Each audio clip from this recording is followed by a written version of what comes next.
Dugaaf gaara gallee akkalmoo bineensa meeqayi dubbadhu maaliif suukateessa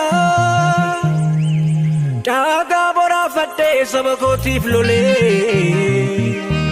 baca qirraanchiisa yoom kanatti tole roobni wal jijjiiree aduu fi qorraani ati yoomuu goota oboo koo baraani.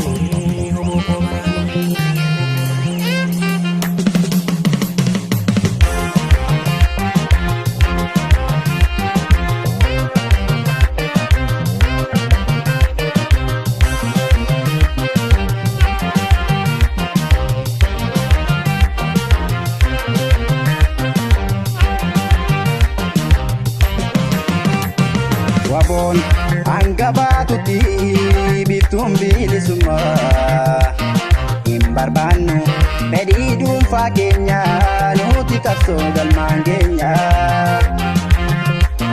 Waboon hangabaatutti bittuun bilisummaa hin barbaannu fedhii dhuunfaa keenya nuti qabsoo galmaan keenya.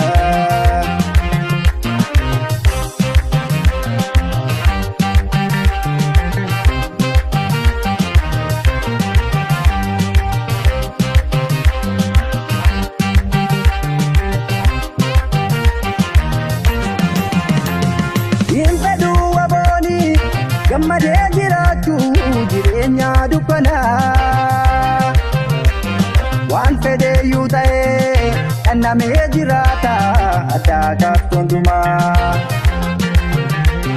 Hin fedhuu waboonii gammadee jiraachuu jireenya dukkanaa waan fedheyyuu ta'ee dhandhamee jiraata addaa qabxoondumaa. Waboon hangabaatutti bittuun bilisummaa hin barbaannu fedhii dhuunfaa keenya nuti qabsoo galmaan keenya. Waboon hangabaatutti bittuun bilisummaa hin barbaannu fedhii dhuunfaa keenya nuti qabsoo galmaan keenya. Ajaa'uun lafee koo digni koo lola'u dubartiin deebi'uu lafee koo aboba'u eela'ee hagabee marri waan koo dhibu eegootee wargabee lafee koo aboba'u. Ajaa'uun lafee koo digni koo lola'u dubartiin deebi'uu lafee koo aboba'u eela'ee hagabee marri waan koo dhibu eegootee wargabee.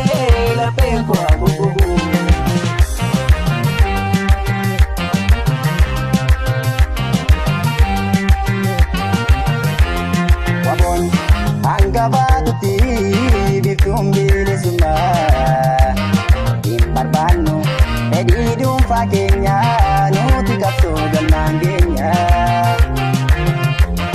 Waboon hangabaatutti bittuun bilisummaa barbaannu fedhii dhuunfaa keenya nuti qabsoo galmaan keenya. Waboon waadaa seenee kaayyoo isaaf kakatee bu'aa bayii ba'a. Oromiyaa maraarraa gufuun isa na'u moo'iidhaan bobbaa. Jedhee hirbuu seenee walii isaaf kakatee waadaa sabaa baata. Yooni hundumaattu gufuun isa na'u milkiin injifata.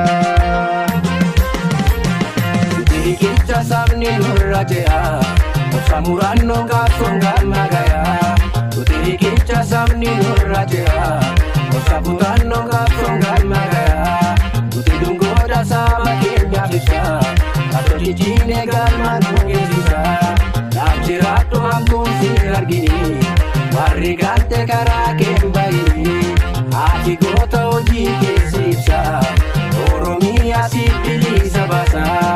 Ati goota hojii keessi ibsa abbaa biyyaa siitu nu taasisa gargaarsa isa itti gamate dhiigaaf laafee lubbuu kee kennite inni duuffata nuuraa keessirra injifannoo Finfinnee